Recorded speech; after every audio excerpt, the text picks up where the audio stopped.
श्रीरामो रामभद्रश्च रामचन्द्रश्च शाश्वतः राजीवलोचनः श्रीमान् राजेन्द्रो रघुपुङ्गवः जानकीवल्लभो जयत्रो जितामित्रो जनार्दनः विश्वामित्रप्रियो दान्त शरणत्राणतत्परः वाली प्रमथनो वागमी सत्यवाक् सत्यविक्रमः सत्यव्रतो व्रतधरः सदा हनुमद आश्रितः कौसल्येह खरध्वंसी विराधवद पंडितः विभीषण परित्राता हरकोदंड खंडनः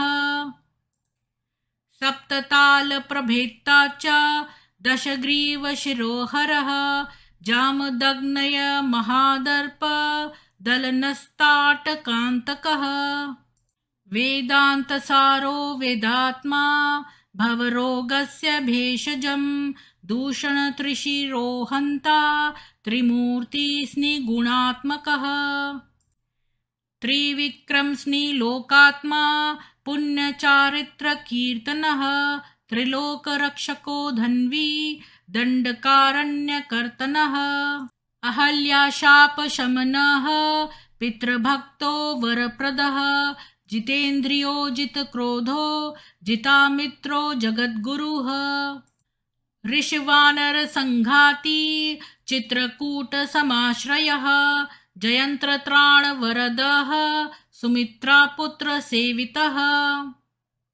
सर्वदेवादिदेवश्च मृतवानरजीवनः मायामारीचहन्ता च महादेवो महाभुजः सर्वदेवस्तुतः सौम्यो ब्रह्मण्यो मुनिसंस्तुतः महायोगी महोदार सुग्रीववेप्सितराज्यदः सर्वपुण्याधिकफलः स्मृत सर्वाघनाशनः आदिपुरुषः परमपुरुषो महापुरुष एव च पुण्योदयो दयासार पुराणपुरुषोत्तमः स्मितवक्त्रो मितभाषी पूर्वभाषी च राघवः अनन्तगुणगम्भीरो धीरोदात्तगुणोत्तमः मायामानुश्चारित्रो महादेवादिपूजितः सेतुक्रञ्जितवाराशी सर्वतीरथमयो हरि शयामाङ्ग सुन्दरशूरः पीतवासा धनुर्धरः सर्वयज्ञाधिपो यज्वा जरामरणवर्जितः विभीषणप्रतिष्ठाता सर्वावगुणवर्जितः परमात्मा परब्रह्म सच्चिदानन्दविग्रहः परञ्ज्योति परन्धाम पराकाशः परात्परः परेशपारगपारः सर्वदेवात्मकपरः श्रीरामाष्टोत्तरशतं भवतापनिवारकं सम्पत्करं त्रिसन्ध्यासु पठतां भक्तिपूर्वकं रामाय रामभद्राय रामचन्द्राय वेधसे रघुनाथाय नाथाय सीताया पतये नमः। इति श्रीरामाष्टोत्तरनाम स्तोत्रम्।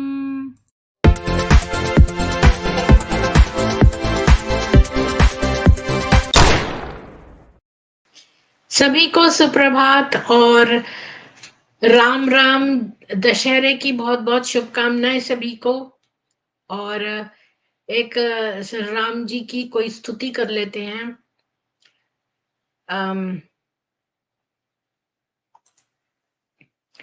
श्री रामचंद्र कृपालु भज मन हरण भव भय दारुणम् नवकंज लोचन कंज मुख कर कंज पद कंजारुणम् श्रीराम कंदर्प अगणित अमित छवि नवनील नीरज सुंदरम् पटपीठमानहु तडितरुचि शुचि नौमि जनकसुतावरं श्रीराम। श्रीरामचन्द्र कृपालु भज मन हरण भव भयदारुणं नवकञ्चलोचनन् कञ्जमुखकर कञ्जपद कञ्जारुणं श्रीराम।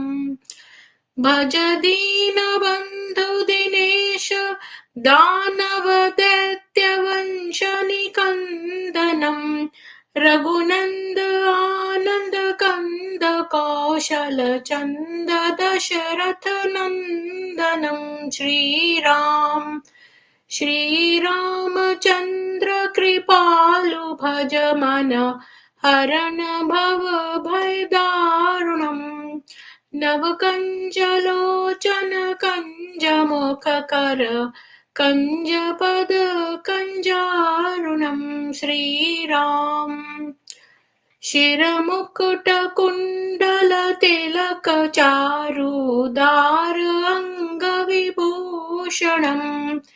आजानुभुज शरप चापधर संग्राम जितकर दूषणं श्रीराम। श्रीरामचन्द्र कृपालु भज मन हरण भव भयदारुणं नवकञ्जलोचन कञ्जमुखकर कञ्जपद कञ्जारुणं श्रीराम। इति वदति तुलसीदास शङ्कर शेषमुनिमनरञ्जनं मम हृदय कञ्ज निवास कुरु कामादि कलदलगञ्जनं श्रीराम।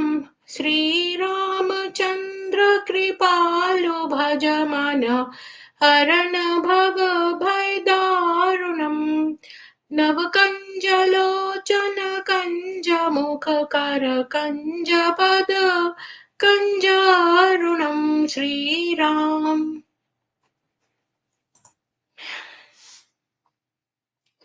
तो आप सभी को बहुत बहुत साधुवाद और विजयदशमी की और सत्य की असत्य पर विजय। और वो रावण जो था वो तो सतयुग का विलन था और श्री रामचंद्र जी ने न केवल एक बड़े आतताई को बल्कि उसके साथ साथ बहुत सारे आतताइयों को समाप्त किया, जो उसके रिश्तेदार वगैरह थे सबको। तो आज जो है मैंने टॉपिक यही रखा है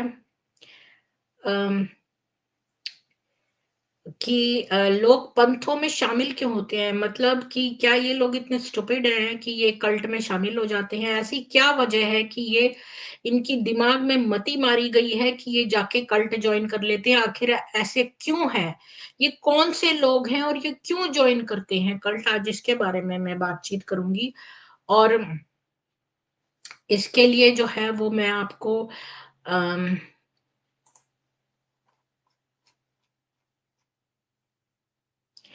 जो बहुत सारी साइकोलॉजिकल मैगजीन्स हैं, अगर आप उनको पढ़ेंगे तो उनमें ये सब चीजें दी होती हैं। तो मैं इन 5 पॉइंट्स के अंतर्गत में आपको बताऊंगी कि ये क्या वजह हैं जो ये लोग कल्ट ज्वाइन करते हैं। और ये मैं नहीं कह रही हूँ, ये साइकोलॉजिकल मैगजीन्स में जो बड़े-बड़े साइकाइट्रिस्ट और धन्यवाद सरोज जी हैं, आपको मेरी आवाज अच्छी लगी, धन्यवाद। पर ईश्वर भावना देखते हैं। धन्यवाद गुरजराती सीकर जी। तो ये 5 वजह हैं जिस वजह से लोग जो है ऐसे पंथों में शामिल होते हैं। और ये मैं नहीं कह रही हूँ, ये साइकोलॉजिकल मैगजीन, साइकोलॉजिकल जो साइकाइट्रिस्ट और साइकोलॉजिस्ट जो है, जो अपने उनकी मैगजीन है, आप लोग भी उसको सब्सक्राइब कर सकते हैं। मैंने उसका सब्सक्रिप्शन लिया हुआ था पहले, मतलब पहले मैं पढ़ती थी, मुझे इंटरेस्टिंग लगता था ये सब्जेक्ट। तो उसमें बहुत अच्छे-अच्छे आर्टिकल्स आते हैं जिससे कि आप अपने रिलेशनशिप को भी अच्छा समझ सकते हैं। तो खैर मैं आपको जो है इसके बारे में बताती हूँ कि जो लोग हैं ये जो कल्ट्स हैं ये बड़े डेंजरस हैं, और बहुत लोग जो इस बात से भी बचते हैं कि इनको कल्ट कहा जाए, तो बहुत तरह की डेफिनेशंस देते हैं। लेकिन सबसे पहला है साइकोलॉजिकल वल्नरेबिलिटी। इसका अर्थ होता है कि मनोवैज्ञानिक जो आपका वीकनेस है ना, जो वल्नरेबिलिटी उसको कहते हैं। जैसे कि किसी भी चीज में आप गच्चा खा जाओ, मतलब कोई आपको कुछ भी बोल दे और कोई भी चीज बेच के चला जाए, जैसे गंजे को कंघी बेच दी, मतलब। तो इस तरह से मतलब आपकी कमजोरी, हाँ मतलब कमजोरी, अब समझ सही वर्ड आया। तो साइकोलॉजिकल कमजोरी, ये है पहला पॉइंट। तो साइकोलॉजिकल कमजोरी में भी 3 पॉइंट्स हैं। पहली बात कि अ, जैसे कब मान लो कि कुछ लोग हैं जिनके अंदर जिनके जीवन में बहुत बड़ा लाइफ चेंज हुआ है, जैसे कि उनका कोई प्रियजन मर गया है, जैसे मान लो कोई अपने माँ-बाप को बहुत प्यार करता है, वो अनाथ हो गया है, या किसी की बीवी जो है मर गई, या हस्बैंड मर गया और वो उनसे बहुत प्यार में थे, या बड़ा-सा करियर चेंज हो गया, अब उसके पास जॉब नहीं रही, या जॉब उसकी डिमोशन हो गया, या कोई और बात हो गई, या फिर वो जो है उसको बहुत बड़ा लाइफ में बहुत बड़ा चेंज हो गया। तो इसके पहले वाले पॉइंट के अंदर में 3 पॉइंट हैं। एक तो लाइफ में चेंज, दूसरा पर्सनल क्राइसिस, जैसे मान लो कि किसी को बहुत ज़ोर का डिप्रेशन हो गया, किसी ये मतलब ये यही लाइफ चेंजिंग के कोई, या कोई लॉस हो गया, बड़ी एंग्ज़ायटी हो गई है, बड़ा सेंस ऑफ अनफुलफिलमेंट है, और तो उसके अंदर एक बहुत बड़ी गड्ढा हो गया है, मतलब एक इमोशनल गड्ढा क्रिएट हो गया, उसका कोई प्यारा जना मर गया। मैं जब यूनिवर्सिटी में पढ़ती थी तो मैंने एक प्रोफ़ेसर के बारे में सुना था, जब उसकी वाइफ़ मरी थी तो उसने भी खाना खाना छोड़ दिया और वो भी मर गया। तो ऐसा प्यार करने वाले तो इंडिया में नहीं होते। मैं अपनी माँ को हमेशा ये एग्ज़ाम्पल बोलती थी, मेरी माँ कहती थी प्यार-व्यार कुछ नहीं होता है, और तुम्हें शादी ऐसा नहीं सोच के करनी चाहिए। तो मैंने बोला देखो यहाँ पर कैसे प्यार करते हैं, तो मेरी माँ ने बोला ऐसा तो बहुत कम लोग हैं ऐसा जो करते हैं। ख़ैर, हाँ, वो बात है। सुभाष विषय जी, आज दशहरा है तो टॉपिक उसी तरह का लेना चाहिए था, पर मेरे दिमाग से ही दशहरा उतर गया। सच पूछो तो मेरे हस्बैंड एथिस्ट हैं, और वो कभी जो है मैं हमेशा उनको पहले रखती हूँ अपने दिमाग में, और यहाँ पर जितने भी जो दशहरा, होली, दिवाली का मुझे पता ही नहीं चलता है। आप लोगों से ही पता चलता है, आप लोगों से ही हिंदी में बातचीत करने को मिलती है। क्योंकि मेरे आस-पास लोग जो हैं वो फ्रेंच वाले ही हैं ज़्यादातर, इंग्लिश भी नहीं उनको आती है। इंग्लिश वालों से भी बचते हैं वो, बहुत कम लोग हैं जो इंग्लिश जानते हैं। तो ये सब तो बहुत ही दूर की बात है। अ, ऐसे कहीं हो रहे हैं अगले सिटी में किसी में, जहाँ दशहरा होगा सेलिब्रेट, या होली होगी, उसमें टिकट्स लगते हैं 30-30, 40-40 डॉलर के, रात में होते हैं वो। मेरे हस्बैंड तो कहीं जाते भी नहीं है, और अगर एक एक आध में गए भी थे तो वो अकेले पड़ जाते हैं। मतलब सब इंडियंस के बीच में फिर उनको अकेला लगता है। तो मैं कहीं जा ही नहीं पाती हूँ, तो मैं भूल ही गई थी कि आज दशहरा है, सच पूछो तो। फिर वेद जब मैं पढ़ रही थी तब मुझे समझ में आया कि आज तो दशहरा है, जब मेरे मोबाइल पे किसी ने मेरे को एसएमएस किया, वरना मैं टॉपिक ही वैसा रखती। तो अब तो रावण नहीं जलाना चाहिए, मोहम्मद को जलाना चाहिए, लेखराज को जलाना चाहिए, और वीरेंद्र देव दीक्षित को जलाना चाहिए। ये लोग हैं जलाने वाले, ये हैं कलयुग के विलेन। हाँ, तो मैं वापस आती हूँ, तो साइकोलॉजिकल जो ये हमारी वीकनेस है, उसमें जो है लोगों को कोई मर जाता है, या किसी का कोई बहुत बड़ा डिप्रेशन, एंग्ज़ायटी हो जाती है, या कोई पर्सनल क्राइसिस हो जाती है, या फिर उनको बड़ा इमोशनली डिपेंडेंट होते हैं लोग। मैंने देखा इंडिया में लोग बहुत इमोशनली डिपेंडेंट होते हैं। अगर उनको कोई अपना, वो अकेले नहीं रह पाते। यहाँ पर विदेशी लोग तो अकेले अपना इलाज करा के हॉस्पिटल से आ जाते हैं, फिर भी अकेले ही रह रहे होते हैं, अकेले वैक्यूम क्लीन कर रहे होते हैं, अकेले। यहाँ पर ज़रा-सा अकेलापन होता है तो लोग घबरा जाते हैं। मैंने देखा है, क्योंकि इंडियन सोसाइटी बड़ी क्लोज़ निट है, तो कोई अकेला पड़ जाता है तो उसे बहुत ही अकेला लगता है फिर। तो ऐसे लोग क्या करते हैं, मैं ये क्यों बता रही हूँ आपको, क्योंकि ऐसे लोग, हाँ, बिल्कुल फ़ोटो जला के कर दिया, ये बहुत अच्छा किया। सुभाष वेश्या जी, असली दशहरा तो आपने मनाया है। तो क्या कह रही थी मैं? हाँ, तो ये लोग जो है ना, ये ढूँढ रहे होते हैं कि हमें कोई मिल जाए। मेरे चैनल पे एक लड़की आती थी, उसका नाम था विभू। तो वो मुसलमानों के बीच में बड़ी गंदी चौल में, बहुत गरीबी में उसके पिता की मृत्यु हो गई थी, उसकी माँ को टीबी था, वो बेचारी कैसे-कैसे हालातों में पली-बड़ी थी। तो वो जो थी वो चर्च जाने लगी थी क्योंकि वो उसको फ्रेंड्स चाहिए थे। मैंने उससे पूछा कि तुम क्यों जाती थी? तो उसने कहा मुझे फ्रेंड्स की आवश्यकता थी। तो हर कोई जो इन कल्ट्स में जाता है ना, तो वो सोचता है भई हमें कोई ग्रुप मिल जाए, हमें कोई अ, वो मिल जाए। अच्छा, आज तो सतीश जी भी होंगे, तो क्यों ना मैं उनको भी इनवाइट कर दूँ, क्योंकि वो भी डिस्कशन में उनको अच्छा लगेगा शायद।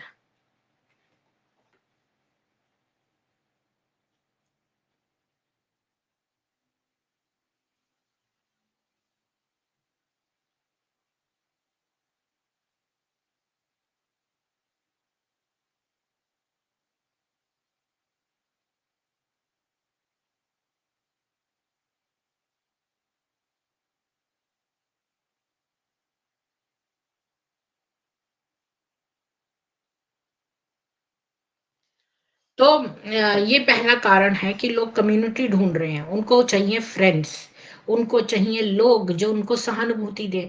अभी किसी के घर में कोई मर जाता है तो वो ढूँढता है कि कोई उसको आश्वासन दे कि हाय तुम्हारे यहाँ कोई मर गया, उसको गले लगाए, उसको उसका रोना देखे, उसको सांत्वना दे, उसको सहानुभूति दे। तो वो ऐसे लोग जो बहुत ही ज़्यादा इमोशनली फ्रेजाइल हैं और वो ढूँढते रहते हैं कि भई हमारे अंदर बहुत इमोशनल गड्ढा है, हमें कोई लोग चाहिए, हमें एक कम्युनिटी चाहिए।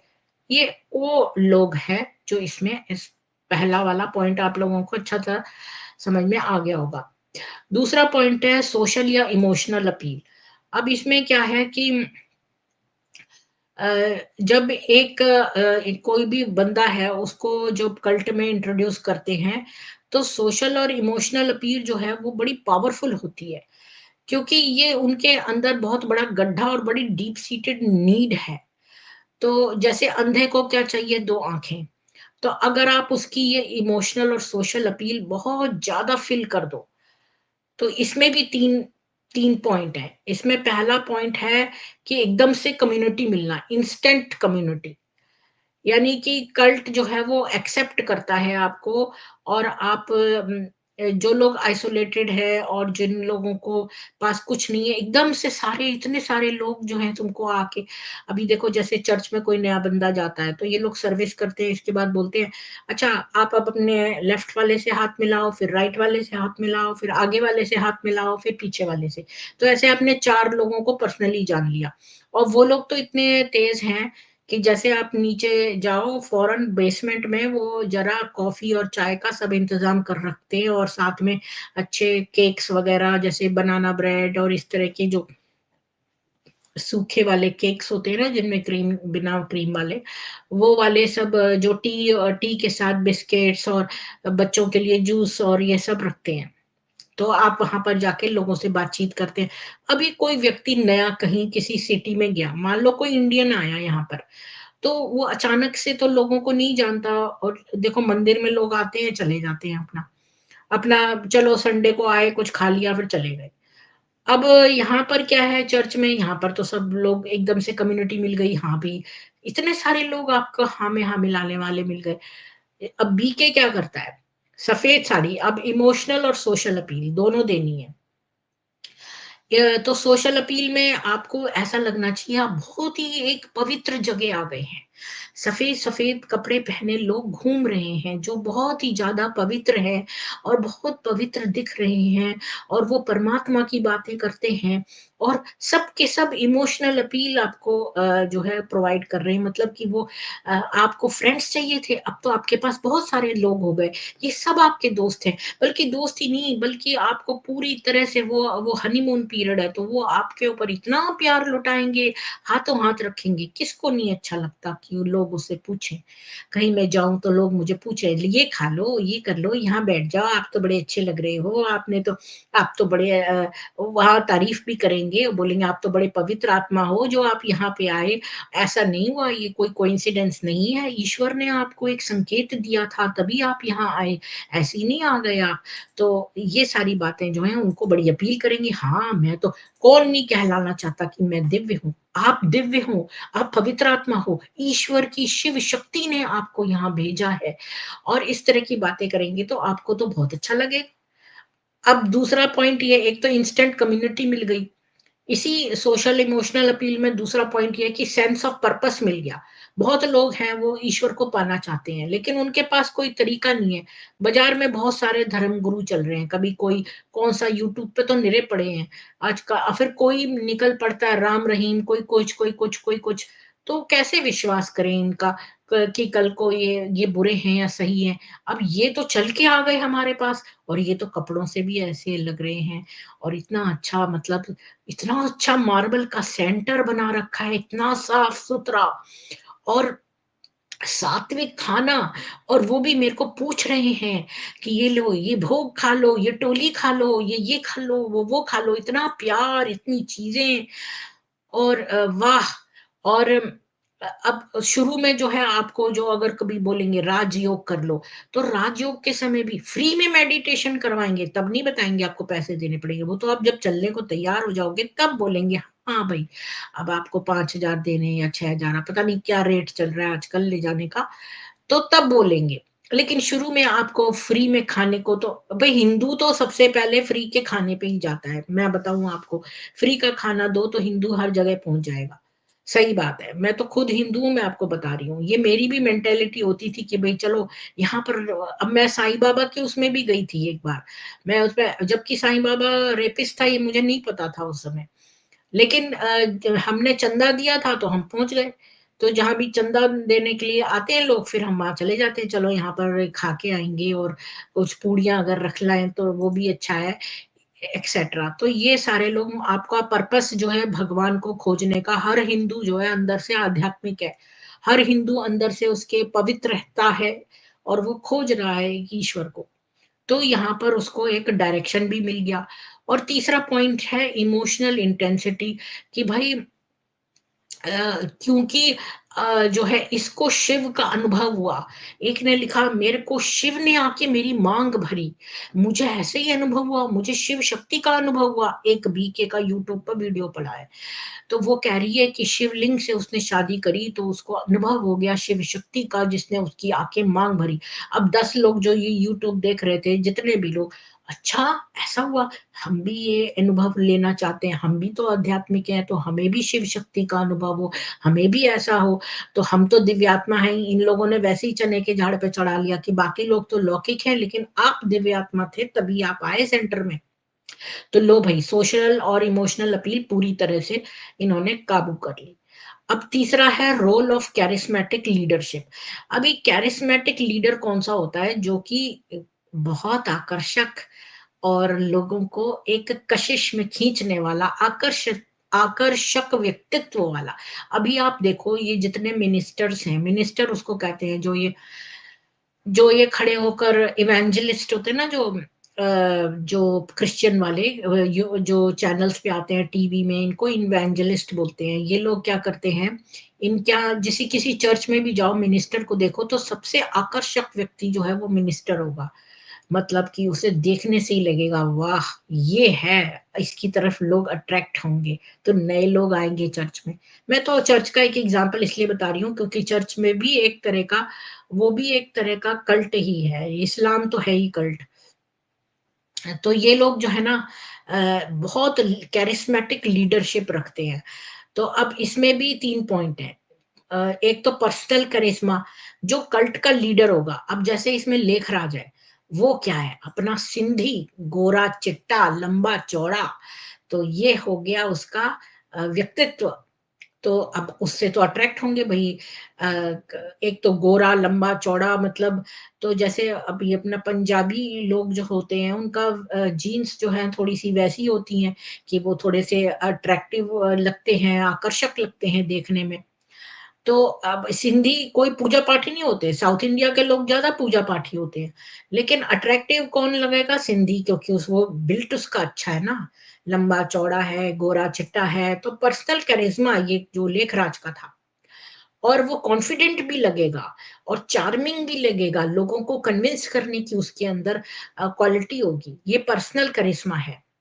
दूसरा है कि कैरिस्मेटिक लीडरशिप में कि मैनिपुलेटिव टेक्निक्स ये यूज करते हैं, युक्ति युक्त, जैसे ब्रह्म कुमारी युक्ति युक्त खेलते हैं, तो इसमें ये क्या करते हैं, आपके इमोशन से खेलते हैं और गैसलाइट करते हैं, और पर्सनल इनसिक्योरिटी आपको ना वशीकरण करके आपके बचपन की जो जो सीक्रेट बातें हैं, मतलब कौन सी सीक्रेट बातें, ये जानना चाहते हैं कि आपको किस किसने तंग किया, आपकी लाइफ में किसने अब्यूज किया, तो ये आपका वो आपकी शक्ति है। मतलब ये जो पर्सनल ट्रॉमा होता है वो एक्चुअली में हमारी शक्ति होती है। तो ये आपको वशीकरण करके आपकी पर्सनल शक्ति कहाँ से थी बचपन से, ये उसको जान लेते हैं, पर्सनल ट्रॉमा को। फिर ये उस ट्रॉमा से प्ले करते हैं और उस ट्रॉमा को जो है अपने फायदे के लिए मैनिपुलेट करते हैं, जो कि फायदा आपको पहुंचना चाहिए था, वो फायदा ये लोग उठाते हैं। फिर ये क्या करते हैं कि गैस लाइट करते हैं। अब गैस लाइट जो है टर्म ऐसे बनी थी कि जैसे गैस जलाने के लिए हम मतलब यहाँ पर ना इसको गैस बोलते हैं, वैसे तो पेट्रोल को भी गैस गैस बोलते हैं। तो जैसे हम कोई चीज, जैसे हम स्टोव जलाते हैं तो जलाना, तो मतलब चिंगारी लगा दी फिर वो जल गया। तो जैसे कोई आपकी बात पे अच्छा, जैसे सपोज मैं आपको गैस लाइटिंग का एक एग्जांपल बताती हूँ, जैसे मान लो किसी को एक जॉब मिल गई, अब आपको इसकी जॉब खींचनी है, तो आप उसको बोलोगे, अब पोजीशन एक ही है, आप बोलोगे अच्छा तो इस जॉब से खुश है, तो वाकई खुश है? वो बोले हाँ मैं खुश हूँ। तू वाकई में खुश है, मतलब दिली तौर पर तू खुश है इस जॉब से, रियली रियली ये तेरे को जॉब प्रसन्न कर रही है उस तरह से तेरे दिल को। अब वो सोच में पड़ जाएगा, हाँ क्या ये जॉब मुझे रियली में खुश कर रही है या मैं और ढूंढूं। और जहां उसने और ढूंढनी शुरू करी, तो उसके जो यहाँ पर ऐसे ही है लोग, यहाँ पर लोग बड़ी जल्दी जो है वो जान जाते हैं कि आप दूसरी जॉब ढूंढ रहे हो, तो आपको तुरंत निकाल देंगे। तो ये लोग बहुत तेज हैं। अब जैसे ये गैस लाइट करना है, गैस लाइट में बेसिकली आपके जो डिसीजन है उसी के ऊपर आपको विश्वास हटा देना, उसको गैस लाइट बोलते हैं।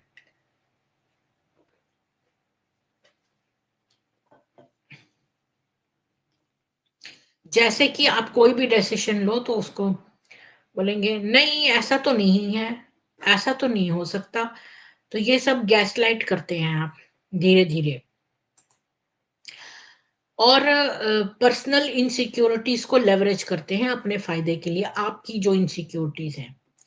और इसी में जो है पर्सनल कैरिश्मा तो पहला पॉइंट हो गया कि मतलब पर्सनल आपका व्यक्तित्व जो है, और व्यक्तिगत आपने का जो आकर्षण है। फिर ये जोड़ तोड़ की तकनीक, और तीसरा है अधिकार रखना और श्रद्धा। तो ये जो कल्ट लीडर है ये अपने आप को एक अथॉरिटेटिव फिगर बनाता है, जिसके की अंदर डिवाइन स्पेशल स्टेटस है। और वो आपको मना करेगा कि आप प्रश्न नहीं पूछ सकते, बल्कि एक ऐसा एटमॉस्फेयर कराएगा जिसमें आपको केवल ओबीडियंस रखना है। तो जैसे लेखराज को देखो, वो लंबा चौड़ा था, आकर्षक, गोरा चिट्टा, तो उसने जो है इस तरह का रखा कि भाई सब लोग उसकी ही बात मानेंगे, जो उसने कह दिया वो ईश्वर का कही वाणी हो गई। और अपने आप की वाणी को अच्छा कहने के लिए उसने, जैसे मोहम्मद ने ये बताया कि अल्लाह से उसकी सीधी सीधे बातचीत होती है जिब्राइल के थ्रू, तो उसके पास संदेश आता है और किसी पे नहीं आ सकता। और इतना तक उसने किया कि उसने कहा कि कोई जो है जाके माफी मांगेगा अल्लाह से, तो उसको माफ नहीं करेगा अल्लाह, लेकिन जो मोहम्मद के पास आके माफी मांगेगा तो अल्लाह उसको माफ करेगा। यानी कि उसकी पोजीशन अल्लाह से भी ऊंची है। अब देखते हैं लेखराज। लेखराज भी बड़ा लंबा चौड़ा व्यक्तित्व वाला, और उसने अपना ऐसा कंट्रोल बनाया कि जो आ रहा है उसी की बात जो है मानी जाएगी, चाहे वो आपके माँ बाप को कहे कुत्ता, तो लड़कियों को कुत्ता ही समझना पड़ेगा अपने माँ बाप को, या अपने हस्बैंड को जो मैरिड विमेन है। अब सबकी मैरिड विमेन जो है, वो किसी के साथ भी जो है वो करता था, उनके स्तन खींचना, उनको कभी भी जो है एक दिन उसकी गोल्डन नाइट होती थी, वो उसमें लड़की चुन लेता था, आज इसके साथ बिताना है समय, आज उसके साथ बिताना है। मतलब वो सर्वे सर्वा है और उसका कहा ही चलेगा, क्योंकि शिव उसमें आता है और किसी में नहीं आ सकता। यहाँ तक कि गुलजार या कोई भी और जो ओम राधे है उसमें कभी शिव नहीं आएगा, क्योंकि वो, हालांकि वो बेचारी वर्जिन है, कोई भी वर्जिन तो थी नहीं, खैर उसने तो सेक्स कर लिया था लेखराज से। मतलब फॉर एग्जाम्पल कितनी सारी ये ब्रह्म कुमारियां वहां गई लड़कियां, 17 18 19 साल की, कब से प्रकाशमणि और ये सब छोटी छोटी लड़कियां थी तब, और ये सब जो है वर्जिन थी। लेकिन इनमें शिव नहीं आएगा, वो एक मैरिड 5 बच्चों के बाप में आएगा, और बस उसमें ही आएगा। तो ये आपको साफ साफ इसका खेल समझ में आ गया। या वीरेंद्र देव दीक्षित का देख लो, उसने भी सेम काम किया, छोटी छोटी बच्चियों को लेके भाग गया, उनके साथ रेप किया, और कई समय तक उनको रखा बंद, बहुत सारी लड़कियों को। तो कंट्रोल, टोटल कंट्रोल। और यही है कैरिस्मेटिक, और ओबीडियंस का कोई क्वेश्चन नहीं कर सकता। इस्लाम में भी आप क्वेश्चन नहीं कर सकते, यहाँ पर भी अगर करोगे तो आप संशय बुद्धि हो। तो ये है कैरिस्मेटिक लीडरशिप इन लोगों की। तो लोग कल्ट क्यों ज्वाइन करते हैं? क्योंकि वो बेचारे गड्ढे में हैं इमोशनल, वो एक कम्युनिटी ढूंढ रहे हैं, यहाँ पर उनको बड़ा सोशल और इमोशनल अपील मिल गया, लोग बहुत अच्छा उनको दिव्य आत्मा बोल रहे हैं, वो तो भगवान को खोज ही रहे थे, भगवान खुद आके चल के उनको बुला ले गए हैं कल्ट में। और अब वहां का लीडर भी इतना ज्यादा आकर्षक है, उसकी बातें से जादू सा हो गया है, क्वेश्चन पूछ नहीं सकते आप। अब आप इसमें आ गए हैं। चौथा है माइंड कंट्रोल और इंडोक्ट्रिनेशन। तो इसमें जो है बहुत सारी टेक्निक्स लगाते हैं, जिसको ये लोग जो है युक्ति युक्त करते हैं, और ये लोग अपनी तरफ से आंसर नहीं करते, इनको बड़ी दादी से पूछना पड़ता है, वो अपना युक्ति युक्त दिमाग चलाती है, बहुत समय का अनुभव चलाती है। तो इसमें भी 3 पॉइंट हैं। पहला तो है ब्रेन वॉशिंग, तो ब्रेन वॉशिंग तो बताना नहीं है, और विचार में सुधार। तो ये लोग क्या करते हैं, बहुत सारे साइकोलॉजिकल तरीके इस्तेमाल करते हैं किसी व्यक्ति को ब्रेक डाउन करने के लिए, उसके एग्जिस्टिंग, देखो आप नई चीज तभी ठूंस सकते हो उस आदमी के अंदर जब उसकी पुरानी बिलीफ निकालने हो। अगर मुझे आपको ब्रेन वॉश करना हो तो सबसे पहले तो मुझे आपका दिमाग में जो अभी आप सोचते हो उसे खाली करना है। अगर आप पहले से ही मन बना के बैठे हो कि भाई आप तो किसी और रूप को मानते हो, दुर्गा को मानते हो, और मुझे आपको लेखराज को मनवाना है, तो पहले दुर्गा हटानी पड़ेगी आपके दिमाग से, तब जाके तो लेखराज आएगा। तो सबसे पहले तो आपका बिलीफ खत्म करना है, एग्जिस्टिंग बिलीफ। तो ये साइकोलॉजिकल तरीके लगाते हैं बिलीफ एग्जिस्टिंग खत्म करने के लिए। जैसे कि ये ब्रह्म कुमारियां तो आपको जो है वो बेहोशी कर देती हैं, मतलब आपको पता ही नहीं चलता कि आप वशीकरण हो चुके हो, और आपकी सारी अंदर की बातें ये लोग जान चुकी हैं।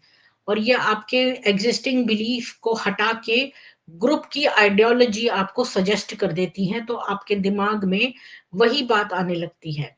इसके बाद ये एनवायरनमेंट भी कंट्रोल करती हैं, जैसे कि आप जो है, अब जैसे उसको देखो, वो तो बहुत सेंटर पे भी आप लोग बाहर नहीं जा सकते, सेंटर पर ही रहेंगे। और दादी से उषा जी ने बताया था, दादी से पूछे बिना आप बाहर नहीं जा सकते हो।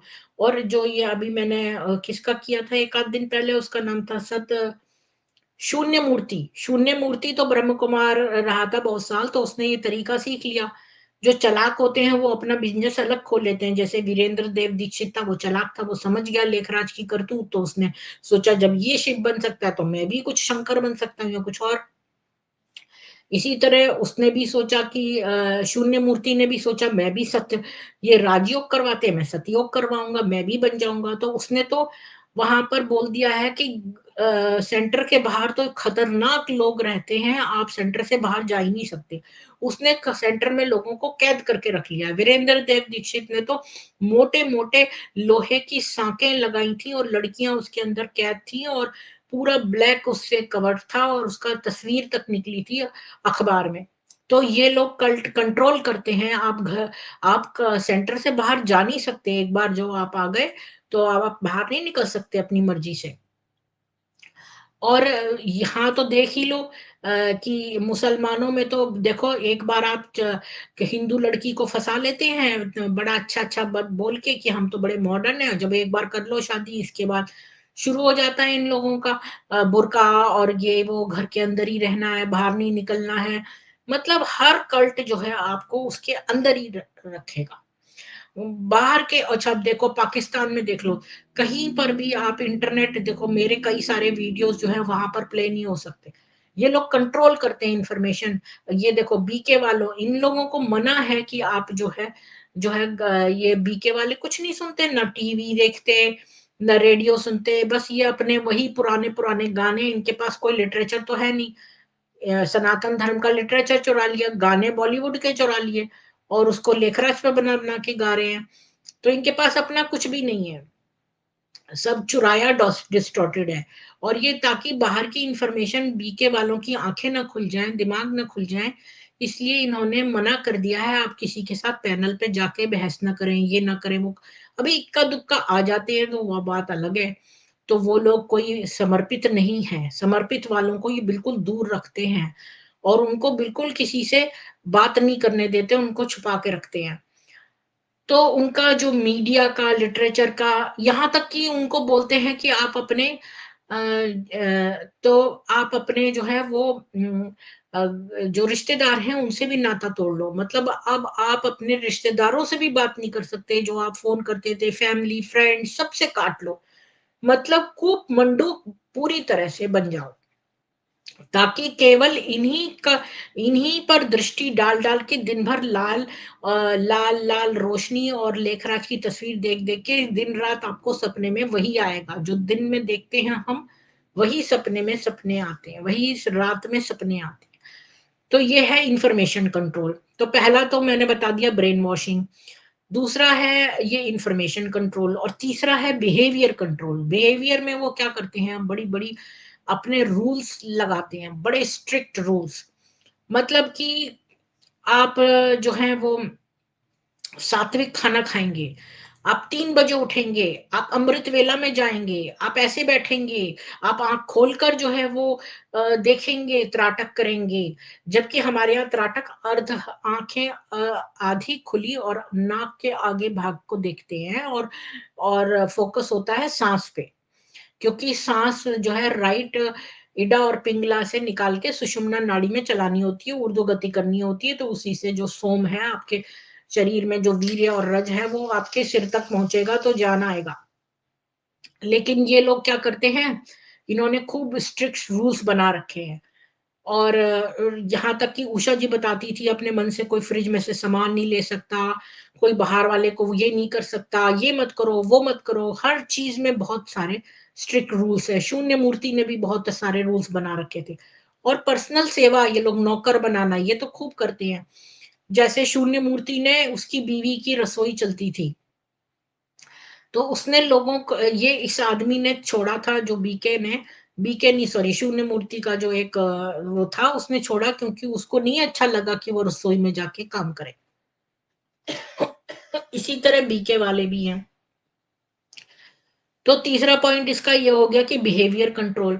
इसी मैं बता रही हूँ, माइंड कंट्रोल और इंडोक्ट्रिनेशन में 3 पॉइंट है। एक तो बिहेवियर कंट्रोल हो गया, दूसरा इंफॉर्मेशन कंट्रोल हो गया, और तीसरा हो गया कि ब्रेन वॉशिंग। तो ये 3 आ गए। अब चौथा पॉइंट पे आते हैं, फियर ऑब्लिगेशन और गिल्ट। तो फियर ऑब्लिगेशन और, पता नहीं क्या मेरी वो यामी भौंकने लगी, कोई है बाहर लगता है। तो फियर ऑब्लिगेशन और गिल्ट में, फियर तो वो क्या यूज करते हैं फियर को, जैसे वो कहेंगे या तो वो कहेंगे प्रलय आ गई, प्रलय आने वाली है, दुनिया नष्ट होने वाली है। ये कॉमन बात है, बहुत सारे कल्ट लोग ऐसे ही करते हैं। और ये जो लीडर है, उसको डिस्प्लीज करने से जो पनिशमेंट आएगी उसका फियर टैक्टिक। जैसे जो बात लेखराज को नहीं पसंद, अब जैसे एक लड़की चली गई थी जब लेखराज अधनंगा होकर नंगी लड़कियों के संग मतलब अधनंगी लड़कियों के संग नहा रहा था एक टब में, तो एक लड़की पहुंच गई तो उसने उससे खूब डांटा कि तुम कैसे आई यहाँ पर। उसकी चोजन 6 ही लड़कियां आ सकती थी, मतलब जिस वो चूज करता था कि कौन आएंगी। तो इसी प्रकार जो है ये लोग जो है उसी को चूज कर मतलब लीडर को आप नाराज नहीं कर सकते। जैसे मोहम्मद था, मोहम्मद जो है उसका दबदबा था, कोई उसको नाराज नहीं कर सकता था, नहीं तो उसको पनिशमेंट करवाता था ये तरह तरह से। तो देखो आयशा इतनी तेज थी, उसने अपनी सब बातें कह दी कैसे, क्योंकि वो खुलेआम जिसको भी अगर बोलती तो उसको मरवा देता था मोहम्मद। तो ये लोग जो है फियर, और ये प्रलय आ गई, अब कितनी बार ये लोग प्रलय प्रलय, क्यों इससे फर्क पड़ता है कि प्रलय आएगी कि नहीं, एक दिन तो सभी को मरना है। तो इसका इतना बड़ा भय क्यों दिखाते हैं ये, इतना भय। अब सारा सामान जोड़ लो। अब जो है बहुत सारे कल्ट्स हैं यहाँ पर मैंने जो पढ़े हैं, जोन्स का ये सब प्रलय का कल्ट मतलब फियर दिखाते हैं। अब खाना जोड़ लो, अब सब कुछ चीजें जोड़ लो, अब दुनिया नष्ट होने वाली है, कितनी बार इनका झूठा वो करा। तो ये इस तरह के थ्रेट्स देते हैं। दूसरा है ऑब्लिगेशन। ऑब्लिगेशन का मतलब होता है एहसान, यानी कि अ, जैसे आपको अपनी अंधश्रद्धा जो है लीडर की तरफ दिखानी है, तो आपको कोई ना कोई एहसान जो है वो अ, कोई भी मतलब एहसान पूरा करने के लिए आपको फाइनेंशियल पैसे देने पड़ेंगे। जैसे लीडर आपके लिए स्पिरिचुअल आपको शिवलोक में ले जाने वाला है, वो तो आपको मोक्ष कराने वाला है, वो तो आपको शिव से मिलाने वाला है, इत्यादि इत्यादि। तो अब इसके लिए आप एहसानमंद हो लीडर के। अब आपको उस लीडर को पैसे देने हैं, कोई ना कोई या फिर आपको खूब परिश्रम करना है फ्री का। अगर आपका कोई बिजनेस है तो फ्री का माल लगाना है वहां पर। मतलब कि लीडर के प्रति जो है वो एहसान पूरा करना है, क्योंकि वो आपका जो है स्पिरिचुअल आपकी उन्नति करेगा। तो आप सब ऑब्लिगेटेड हो, आप एहसान तले दबे हुए हो, उस एहसान को पूरा करने के लिए वित्तीय सहायता, श्रम श्रम से सहायता, गुलामी से सहायता, और कोई ना कोई कुर्बानी से सहायता। तीसरा है गिल्ट।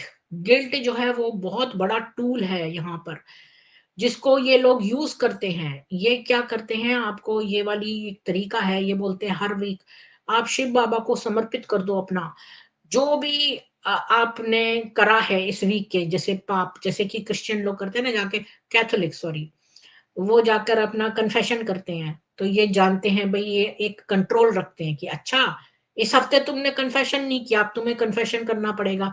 तुमने इस हफ्ते भी कोई ना कोई पाप किए होंगे तो उन पापों का कन्फेशन करो।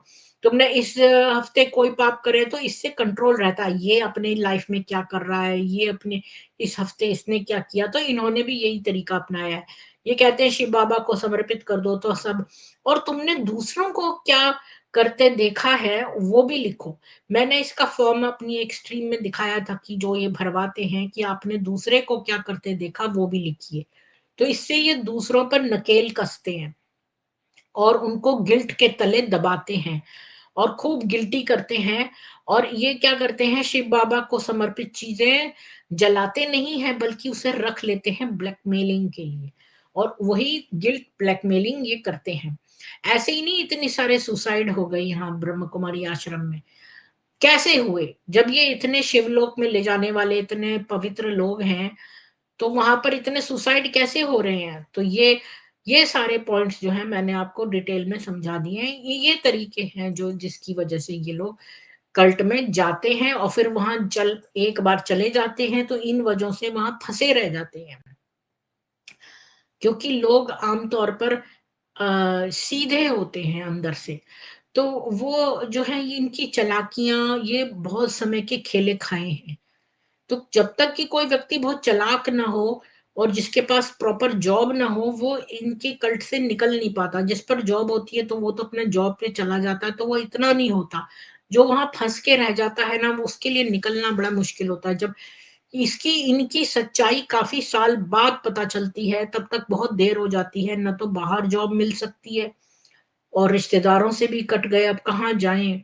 बूढ़े बाड़े लोग अब कहाँ जाएं सेंटर छोड़ के, तो अब इनकी बदमाशियां, बदतमीजियां, वो लड़की 16 साल की जिसको इतनी पिटाई हो रही थी, वो कहती है नहीं ये तो मैं ही गिर गई थी, क्योंकि यहाँ पर उसको छत मिल रही है, भोजन मिल रहा है, उसके पास कोई भी नहीं है जगह जाने के लिए। अब वो क्या करेगी, सड़क पर जाएगी, चार लोग उसको नोच खाएंगे, तो अब वो यहीं पर इनकी बदमाशियां सहन करेगी, अब उसके पास कोई चारा नहीं है। तो यही था मेरा आज का। और अब मैं आपको एक और बात बताती हूँ कि आइसोलेशन जो है, लोगों को अपने ही रिश्तेदारों से काट देना, और उसका कितना बड़ा इम्पैक्ट होता है आप सोच भी नहीं सकते। कि जब लोग दो तरह के आइसोलेशन है, एक तो फिजिकल आइसोलेशन, एक इमोशनल आइसोलेशन है। तो फिजिकल आइसोलेशन ये है कि ये, जैसे लेखराज कहता चाह रहा था कि सारी लड़कियां जो ओम मंडली की हैं उनको लेकर पहाड़ पे चले जाए। नेपाल में एक जगह उसने देखी थी, और उसने एक लड़की को कहा कि वहां पर कोई नहीं आ पाएगा। तो ये आपने देखा होगा, मैं तो काफी टाइम से साइकोलॉजिकल चीजें पढ़ रही हूँ।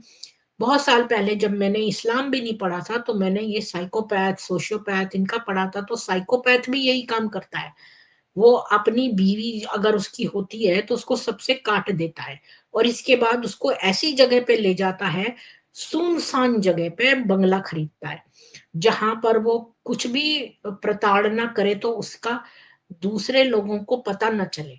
तो यही चीज इन कल्ट वालों की भी है, ये फिजिकली आइसोलेट करते हैं। अब ये क्या करते हैं कि बड़े बड़े इन्होंने अपने बना रखे हैं सेंटर, और हर सेंटर के नीचे जो है तहखाने बना रखे हैं। ये भी तरीका बड़ा इस्लामी है। आप देखो गाजा में कितनी सारी नीचे नीचे टनल्स हैं, और इतना मेज बना हुआ है। ये उसी उसामा बिन लादेन भी अपने बच्चे को गड्ढा खोद के उसमें रखता था। ये वही मेंटेलिटी है, और ये भी वही करती है।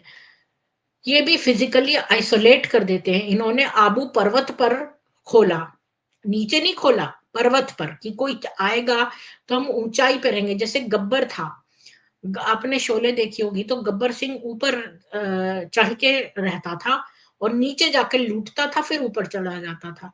तो ये वही पैटर्न है कि ऊपर जो है बदमाश रहेगा, और फिर नीचे आकर वो उसको मेन सोसाइटी से काट के ऊपर रखेगा। और दूसरा है इमोशनल आइसोलेशन, उसमें ये क्या करते हैं कि कहते हैं कि बाहरी दुनिया तो बड़ी डेंजरस है, और यहाँ पर तो इतनी मॉरली करप्ट है, इतनी करप्ट है कि अगर आप बाहर निकल गए तो ये लोग आपको बेच खाएंगे, ये लौकिक है, आप तो दिव्य आत्मा है, आपको तो ईश्वर शिव जी ने स्वयं यहाँ पर भेजा है। आप बाहर जाएंगे तो ये गंदे लोग हैं, इनकी गंदी नजरें हैं, ये इनका छुआ भी मत खाना, इनका वो भी मत करना, ऐसे ऐसी बातें करके आपको इमोशनली भी आइसोलेट करेंगे। तो दो तरह से ये आपको आइसोलेट करते हैं। इसका बहुत बड़ा इम्पैक्ट पड़ता है। बहुत कम समय तक अगर कोई व्यक्ति जो है बाहरी दुनिया से आइसोलेट रहे, तो वो अजीब सा बिहेव करने लगेगा। दिन भर वो सेंटर में बकवास लेखराज की सुने, लेखराज की तस्वीर देखता रहे, लाल लाल वो देखता रहे, सुबह से 3 बजे से उठा दो, स्लीप डेप्रिवेशन, खाने का डेप्रिवेशन, ना कोई मिर्ची मसाले का अच्छा चटपटा खाना भी नहीं मिलेगा उसको, है। और वही मीठा मीठा मीठा मीठा मीठा खा खा के, और सोता रहेगा, क्योंकि मीठे में इसके बाद नींद आएगी उसको। तो क्या है, मेलाटोनिन प्रोडक्शन होगा उसके अंदर बहुत ज्यादा, और काम करता रहेगा, थक जाएगा, वहीं सो जाएगा, फिर काम करेगा, थक जाएगा, वहीं सो जाएगा। बस यही उसका रोज रोज रोज रोज रोज रोज, सोचो सालों साल, 30-30 साल तक लोग अंदर बंद है। जैसे कि जेल, जेल में तो फिर भी एक छोटा सा शहर बना के रखते हैं। मैं जेल के अंदर भी गई हूँ स्टूडेंट्स को लेकर, दिखाने के लिए उनका कंप्यूटर सिस्टम। लेकिन मैं बता रही हूँ एक बात, कि वहां भी एक एक दुनिया बना के रखते हैं, जैसे कि ये लाइब्रेरी है, ये यहाँ पर ये है, वह ऐसे एक अंदर शहर है पूरा। लेकिन ये लोगों ने भी इसी तरह से बंद करके पूरा रखा है। आइसोलेशन से बहुत दिमाग पर असर पड़ता है। आइसोलेटेड व्यक्ति को एकदम से बाहर दुनिया में, उसको बोलना ही नहीं आएगा, उसको इंटरेक्ट करने का तमीज ही नहीं आएगी, क्योंकि वो तो पूरी तरह से हाँ जी हाँ जी, जी हजूरी करते करते उसका उसको उसका पूरा बिहेवियर मतलब चेंज हो गया है। अब वो एक नॉर्मल व्यक्ति ही नहीं है, जो आप अचानक से वो बाहर के लोगों से इंटरेक्ट करने में बड़ा ये जो सतीश कुलकर्णी ये सब लोग हैं, ये सेंटर पर रहे नहीं है, ये तो बाहर से जाते थे, तो ये आपसे फिर भी बात करते हैं, इनका दिमाग भी वैसे लगता है जैसे मंजीत जी हैं, ये वो हैं, इन सबके दिमाग पर इन लोगों ने, ये लोगों के पास खाने के कुछ ड्रग्स हैं जिससे ये लोगों को मिला के अवश्य देते हैं। और फिर लास्ट में मैं यहाँ पर एंड करूंगी कि रिकवरी कैसे होगी। रिकवरी और री इंटीग्रेशन, रिकवरी और री इंटीग्रेशन ऐसे होगा। रिकवरी और री इंटीग्रेशन को क्या बोलेंगे हिंदी में, मतलब वापस ठीक से होना और इस कल्ट से बाहर आने के लिए ये बहुत डिफिकल्ट प्रोसेस है। इसमें भी 3 तरह की पॉइंट्स हैं। एक तो है साइकोलॉजिकल ट्रॉमा, तो इसमें पीटीएसडी होता है, डिप्रेशन, एंजाइटी। जैसे सतीश जी निकले थे बाहर, तो उन्होंने कहा कि उनको लगा कि वो बड़े रेगिस्तान में खड़े हैं, बड़ा अजीब सा फील हुआ। तो अगर कल्ट से बाहर कोई व्यक्ति निकलता तो वो कुछ समय तक पगला जाता है, क्योंकि उसको समझ ही नहीं आता कि वो क्या करे। तो आपको पता है पीटीएसडी क्या है, पोस्ट ट्रॉमेटिक स्ट्रेस सिंड्रोम। जैसे अगर कोई सेना में है और बहुत अफगानिस्तान लड़ाई करने गया है, गोलीबारी हो रही है बहुत ज्यादा, तो उसको अचानक से ऐसा लगता है कि गोली चल रही है, उसको अचानक से लगता है वो उसी सिचुएशन में वहां खड़ा है और उसको बड़ा बेचैनी होती है, और किसको कहते हैं पीटीएसडी। इससे बहुत ज्यादा उसको ट्रॉमा होता है, बार बार बार बार। तो यही चीज कल्ट छोड़ने वाले को भी होती है, उसको भी बार बार ट्रॉमा होता है, ये लोग अंदर तंग करते हैं जो भी, और उसके मन में दबी हुई और लाल लाल उसको आंखें दिखती। जब थोड़े समय वो अर्पिता गई थी वहां पर, तो उसको लेखराज का प्रेत उसके घर तक आया था, उसको पैरों के निशान बन गए थे, जबकि वो तो थोड़े दिन ही गई थी। तो सोचो जो लोग वहां पे इतने सालों से पड़े हैं वो कैसे पगले हो गए होंगे अब तक, और वो अचानक से बाहर आएंगे तो उनको एकदम से डिप्रेशन, एंजाइटी, हाय हमें कुछ हो जाएगा, अब तो बाबा हमको बड़ा तंग करेगा ये लेखराज, मतलब हमें तो बड़े नरकों में भेजेगा, हमारे साथ ये होगा। ऐसे ही मुसलमानों को भी बोल रखा है कि तुम्हें तो जहन्नम की आग जो काफिरों को जलाएगी उससे भी ज्यादा जो है जलन उस आग में होगी जो अपोस्टेट्स हैं, जिन्होंने इस्लाम छोड़ दिया है। तो ऐसी ये खूब डरा डरा के रखते हैं। तो इन जो लोग बाहर आते हैं उनको वो साइकोलॉजिकल ट्रॉमा होता है। दूसरा पॉइंट है रीइंटीग्रेशन चैलेंज होता है एक बहुत बड़ा, कि इनके पास सोशल स्किल्स नहीं है, आइडेंटिटी इनकी क्राइसिस है। जब ये कल्ट ज्वाइन करते हैं, स्पेशली ब्रह्म कुमारी, तो यहाँ पर ज्वाइन करने ते ही आपकी नाम चेंज कर दिया जाता है। आपका फलाना नाम है तो किसी और नाम से आपको अंदर किसी और सेंटर पे भेज देंगे, फिर कोई और नाम चेंज करके। क्योंकि मैं इसलिए जानती हूँ क्योंकि कुछ पेरेंट्स की चिट्ठी थी जो मैंने बहुत पहले अपनी स्ट्रीम में पढ़ी थी, कि जो अपने बच्चों को अपनी लड़कियों को ढूंढने गए थे सेंटर पे, तो उनकी लड़कियों के नाम चेंज करके उनकी किसी और सेंटर पे भेज दिया था, और वहां पे कोई नहीं जानता था कि वो लड़कियां कहाँ हैं। तो इस तरह से ये लोग जो है करते हैं। तो सोचो कि ये जो लोग बाहर निकलते हैं कल्ट से, तो उनके लिए कितना चैलेंजिंग है लोगों से बातचीत करना, अपना आइडेंटिटी क्राइसिस हो जाती है उनको, और ट्रस्ट नहीं रहता उनका। और अब ये लोग तो सपने में भी अटैक करते हैं, ये सब करते हैं, तो अब उनको हर जगह भय लगने लगता है। अब देखो मंजीत जी कितनी बार आके बोलते हैं मुझे फलाना जना अटैक कर रहा है, मुझे ये हो रहा है, मुझे वो हो रहा है, तो उनको कुछ ना कुछ तो फील होता ही है ना। तो उनको पैरानॉइड जो है वो हो जाते हैं लोग। तो कल्ट से निकलकर सोसाइटी में री इंटीग्रेट करना बड़ा बड़ा मुश्किल काम है। और तीसरा फाइनल पॉइंट है सपोर्ट सिस्टम, कि उनके पास अगर कोई अच्छा सपोर्ट सिस्टम हो, जैसे कल्ट से बाहर निकले तो दूसरे लोग हों जो उनको अच्छा काउंसिल कर सकें और उनको सपोर्ट दे सकें, ताकि वो फिर से अपने फैमिली और फ्रेंड्स में जुड़ सकें। तो ये भी मेरा एक चैनल का उद्देश्य है कि ये चैनल जो है वो एक सपोर्ट सिस्टम बने। आप सब लोग और मैं, हम इन लोगों के जो कल्ट से बाहर निकले हैं इनका सपोर्ट सिस्टम बने। सपोर्ट सिस्टम इमोशनली, क्योंकि आप कहीं शहर में हैं, मैं कहीं पर हूँ, हम लोग ज्योग्राफिकल लोकेशन से दूर दूर हो सकते हैं, पर हम एक जगह इकट्ठे होते हैं और हम इन लोगों से बातचीत करते हैं, इनको इमोशनल सपोर्ट दे सकते हैं। पर किसी से भी आप जब बात करते हैं तो उसको कभी मत बोलिए कि ये मेंटल है, ये पागल है, ये ऐसा बोल रहा है, आप इसको हटाइए पैनल पे से, ऐसा कभी मत बोलिए। चाहे वो कोई भी हो, चाहे वो मंजीत जी हों या कोई भी हो जो अपना अनुभव यहाँ पर शेयर कर रहा है, उसकी रिस्पेक्ट करिए। ये एक बहुत बड़ी चीज़ है सपोर्ट सिस्टम में कि आप सुनिए दूसरे की बात और फिर उनको ही हेल्प करिए रियलिटी और इल्यूजन में सेपरेट करने में। आप उसको ये मत बोलिए कि आप पागल हैं, क्योंकि ये लोग पागल नहीं हैं, बेचारे ये विक्टिम्स हैं। इनको समझिए और इनको सपोर्ट करिए, इमोशनली इनके दोस्त बनिए, तभी तो ये नॉर्मल होंगे। इनको सपोर्ट सिस्टम चाहिए। हम अपने चैनल में इन लोगों को सपोर्ट करें। बस मेरा आज का यही था। तो कल्ट लोग क्यों जॉइन करते हैं और हमें आज के स्ट्रीम से ये सब पता चला कि कल्ट क्यों जॉइन करते हैं, वहां पे इनके साथ क्या होता है, निकलने के बाद इनको कौन सी परेशानियां होती हैं और हमें क्या करना चाहिए इनकी हेल्प करने के लिए। बस मुझे इतना ही बोलना था। अ, धन्यवाद। और मैं जिसने आज का पूरा सुना है और वो इस बारे में कुछ कहना चाहते हो स्पेशली, तो वो आ सकते हैं, मैंने लिंक दे दिया है।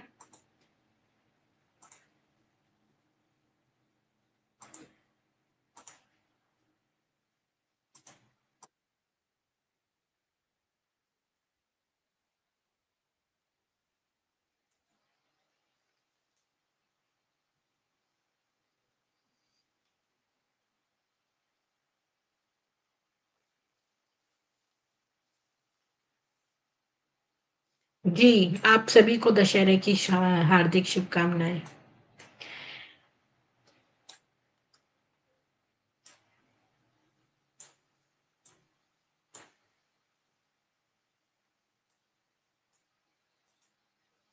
प्रेमनाथ जी, अनमोल पीर जी, दुष्यंत जी, स्वामी जी, डव जी, उर्मिला गोयल जी, संदीप पटेल जी, सविता जी, आरती शर्मा जी, प्रमिला जी, सरोज भट्ट जी, मनोज विश्वकर्मा जी, गुजराती सीकर जी, प्रवीण नायक जी, रविराज जी, अम, योगेंद्र जी, डव जी, अवी जी, सुभाष विशे जी, सुनीता पाठक जी, किरण कौर जी, सुभाष विशे जी, पूजा ठाकर जी, कमल यादव जी, बबीता सिंह जी, इंदिरा जी, राकेश अग्रवाल जी, एमपी जी,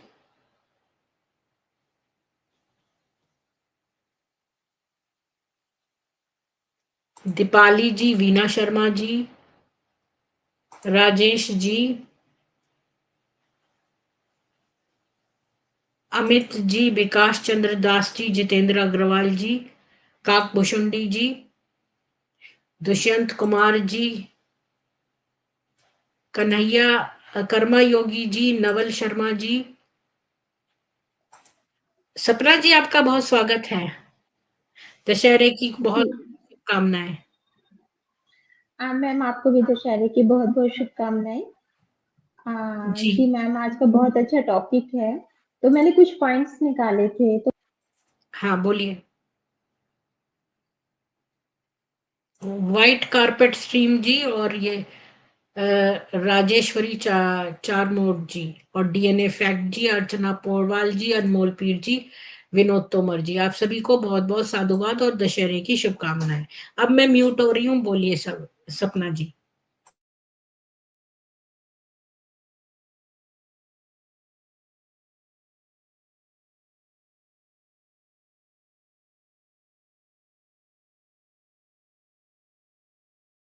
आवाज नहीं आ रही सपना जी आपकी।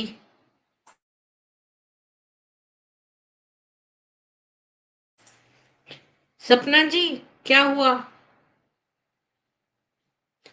प्लीज जी आपको भी हैप्पी दशहरा, बोलिए। मैम, आ रही आवाज? हाँ अब आई है, बोलिए। जी मैम, मैंने ये देखा है कि जो भी कल्ट है, मत है, पंथ है।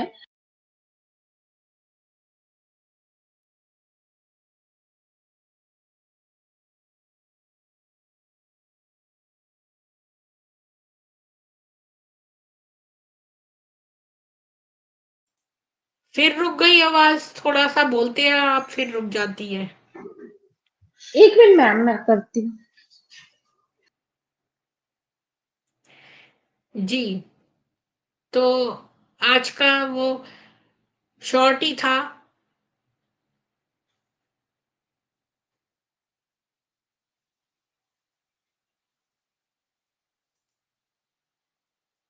दोबारा से ज्वाइन होंगी सुनीता पाठक जी, आपको भी धन्यवाद। आप लोग सजेस्ट करिए और क्या टॉपिक हो सकता है कल का।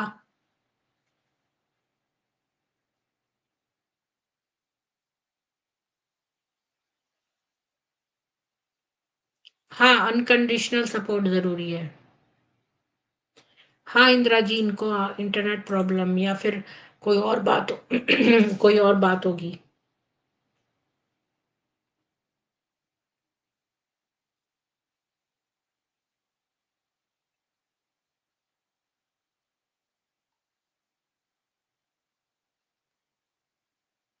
थोड़ी देर वेट करते हैं, सपना जी का नहीं आती है तो हम ये स्ट्रीम क्लोज करेंगे।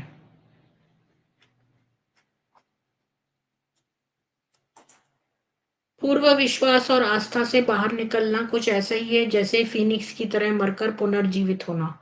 क्या बात कही है, अमित जी तो हमेशा बहुत अच्छे कमेंट्स करते हैं कि मतलब दोबारा से जन्म होना एक तरह से ऐसा है, कल्ट से बाहर निकलना।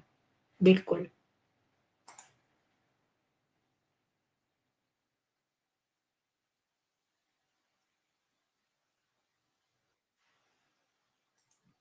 जी बोलिए सपना जी। मैम अभी आ रही है आवाज? आ रही है, आ रही है। मैम एक्चुअली शायद इंटरनेट का प्रॉब्लम है, क्योंकि यहाँ इतना अच्छा नहीं चल रहा है नेट। अ, तो मैम मैं ये कहना चाह फिर रुक गई आवाज।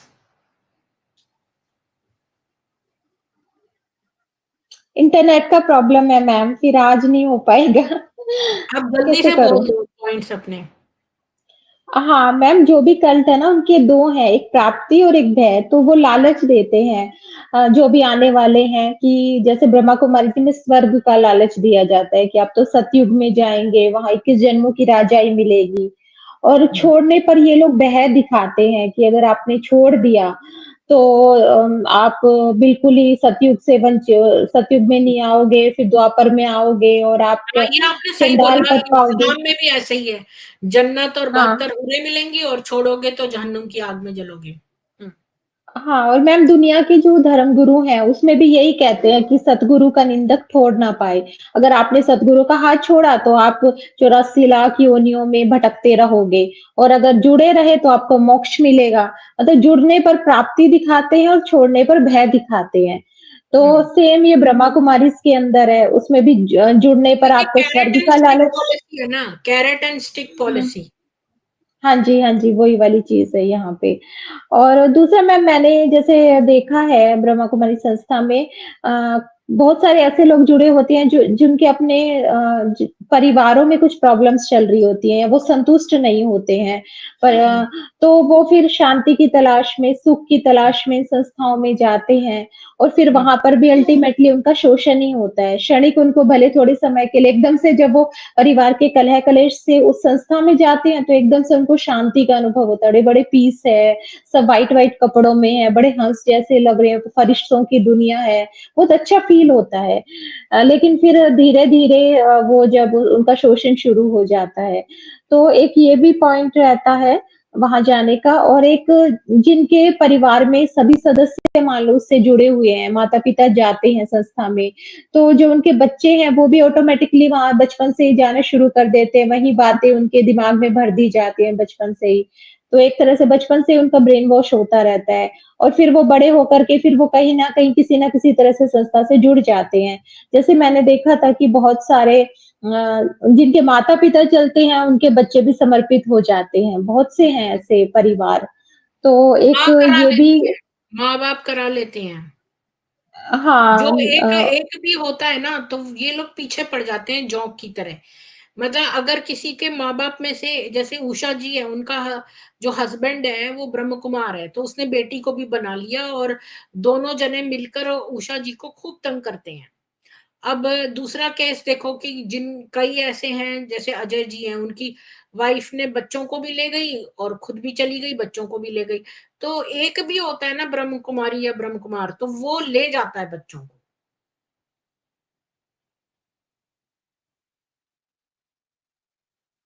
ये देखा है मैंने।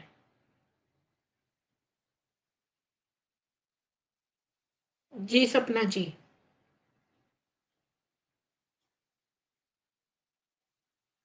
लगता है सपना जी का इंटरनेट सही नहीं चल रहा है। जी, जी, मैम नहीं आ रही आवाज़?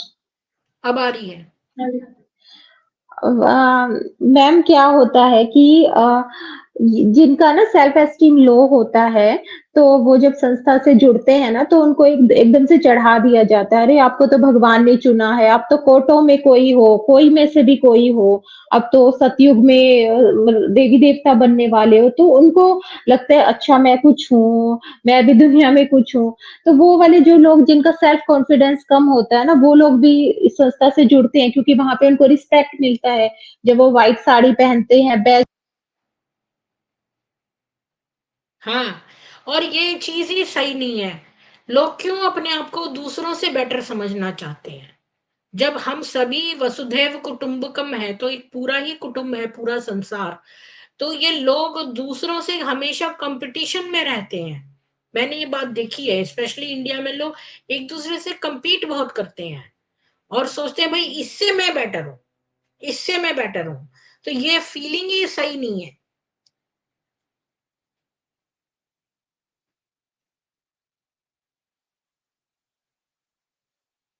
हाँ, मतलब हम विशेष आत्मा है दूसरों से, ये गलत है भाई। सबकी आत्मा में अपनी आत्मा देखो, ये तो एक भाई बांधव चीज है।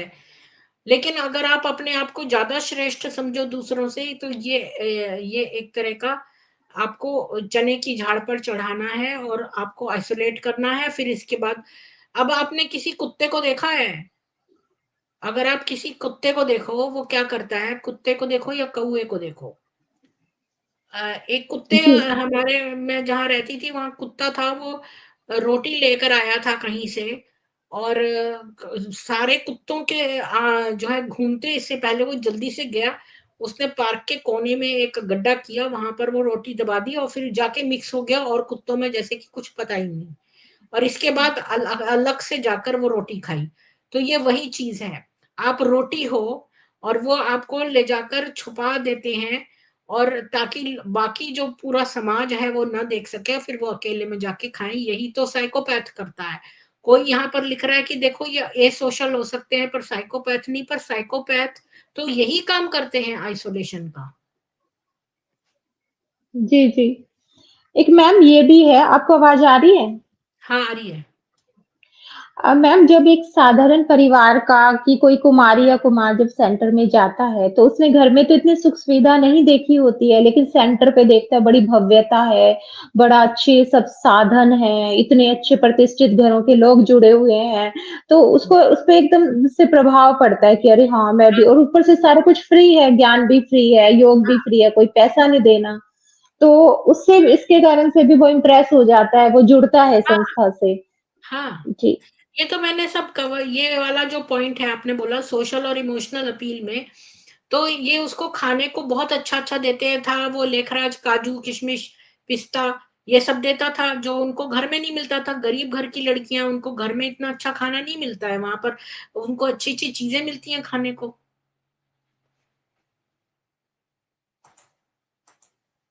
और बहुत अच्छा फ़ील होता है, लोग सफ़ेद वस्त्र में घूम रहे हैं। एक क्रिश्चियन उसकी डिनोमिनेशन का एक चर्च है, जो कि उनके चर्च में लोग जनरल जाते हैं, पर उन्होंने एक स्पेशल चर्च बनाया है जिसमें उनके जो बहुत वैसे अनुयायी हैं, जो बहुत बहुत ज्यादा विश्वास पात्र हैं, वो उस चर्च में जाते हैं और उसमें ड्रेस कोड व्हाइट है। उसमें खाली व्हाइट पहन के जाते हैं और वहां पर जो कोई वुमन जिसके बच्चा हो तो पूरा कमरा व्हाइट है, उसमें चादरें व्हाइट है, बेड व्हाइट है, हर कुछ व्हाइट है। आप एक सेकंड में, और फर्श व्हाइट है, दीवारें व्हाइट है, सब कुछ व्हाइट है। एक नजर में देखोगे तो आपको चीजें, फर्नीचर भी कुछ नजर नहीं आएगा, क्योंकि सब तरफ व्हाइट व्हाइट है। व्हाइट चीज में से व्हाइट फर्नीचर और व्हाइट कलर का सब कुछ व्हाइट है। वहां पर वो बच्चा जन्मती है, तो जो जन्म वाला बच्चा है, वो जब पहली बार आंख खोलता है तो सब तरफ व्हाइट व्हाइट है, वो वहीं पर रहती है, तो वो सब तरफ व्हाइट ही दिखता है उसको। तो ये मैं एक चर्च का बता रही हूँ, ब्रह्म कुमारी का भी जो है वो इसी तरह का, ये तरह तरह के कल्ट्स हैं। जी मैम। मैम और एक बात ये जो भी आपने बताई थी स्ट्रीम में कि इन जो भी वहाँ जाने वाले भाई-बहनें हैं, उनके दिमाग में ये बात रोज़ाना मुरली के थ्रू या ज्ञान के द्वारा भर दी जाती है कि तो कलयुगी दुनिया है, लोग बड़े खराब हैं, गंदे हैं और पता नहीं, या तो पापी होते रहते हैं। तो जैसे मैं एक बार दिल्ली गई थी, इसमें ब्रह्मा कुमारी संस्था से जुड़ने के बाद, तो मेरी जो बड़ी सिस्टर है, मैं अकेली गई थी दिल्ली में किसी काम से, तो मेरी बड़ी सिस्टर ने उस दिन में, पहले तो वो मना करती रही, नहीं तुम अकेली जाएगी, पता नहीं क्या हो जाएगा, तुम ध्यान से जाना। फिर जब तक मैं वापस नहीं आई ना, तब तक उसने पता नहीं कम से कम मेरे पास 10-12 कॉल कर दिए, तू ठीक तो है ना? तेरे को कुछ हुआ तो नहीं है? तो मतलब इतना डर बिठा दिया जाता है यहाँ की, बाहर तो बस दरिंदे ही घूम रहे हैं, पता नहीं बाहर निकलेंगे हम, कदम निकले, पता नहीं क्या हो जाएगा। तो रोजाना मुरली में वही बातें आती रहती हैं कि ये तो कलयुगी दुनिया है, यहाँ तो सब ऐसे ही हैं, जानवर जानवर मिसल है इंसान। तो ऐसे इस तरह की बातें सुनते-सुनते कहीं न कहीं दिमाग में ये हो जाता है कि दुनिया रहने लायक नहीं है। अरे हम तो सतयुग में ही जाएँगे, सतयुग में रहेंगे, वो हमारी दुनिया है। तो एक तरह से घृणा भर दी जाती है बाहर की दुनिया के प्रति, ताकि फिर बंदा बाहर की दुनिया में एडजस्ट भी नहीं हो पाता। हाँ, जब छोड़ता है ना बिल्कुल। तब। जी। वो शून्य मूर्ति का मैंने जब किया था ना, तो उसने लोगों को कहा था कि वो सेंटर से बाहर जा ही नहीं सकते। अच्छा मूर्ति जी, मैं हुँ। यहाँ पर कितनी बार बता चुकी हूँ कि मेरी कोई कमाई नहीं होती यहाँ पर। मेरे ज़ीरो कमाई है। मेरे को यूट्यूब से भी कुछ पैसा नहीं मिलता है, ठीक है? अपनी जेब से मेंबरशिप के पैसे भरती हूँ। वो भी मैं कोई अर्निंग नहीं कर रही हूँ, मेरी कोई जॉब नहीं है। तो मैं अपनी जमा, जब मैं पहले जॉब करती थी, उसके जमा पैसों में से मैं यहाँ पर पे करती हूँ। मेरे को यूट्यूब से भी और लोगों से भी ज़ीरो पैसे मिलते हैं, ठीक है? और कन्हैया तिवारी जी, जो कल्ट है, वहाँ पर जो है दिमाग पी जाते हैं लोग। तो वहां से हम क्यों जो है अच्छी बातें लें? अगर हमें अच्छी बातें लेनी है तो हमारे पास गंगोत्री है। हमें नाले में से बीन बीन कर पानी अलग नहीं करना है। तो जब हमारे पास वेद मौजूद हैं, वेद और भगवत गीता, तो हमें गंदगी में जाकर जो है मिश्रित ज्ञान लेने की जरूरत क्या है?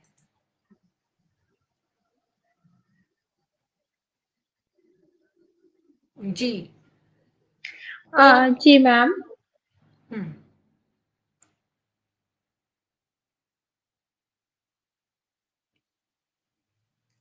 सपना जी, आपको लास्ट में कुछ कहना है तो बोलिए, नहीं तो मैं स्ट्रीम क्लोज करती हूँ।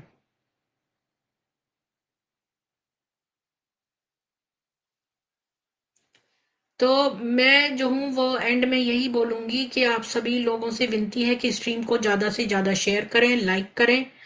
और जय सनातन वैदिक हिंदू विश्व।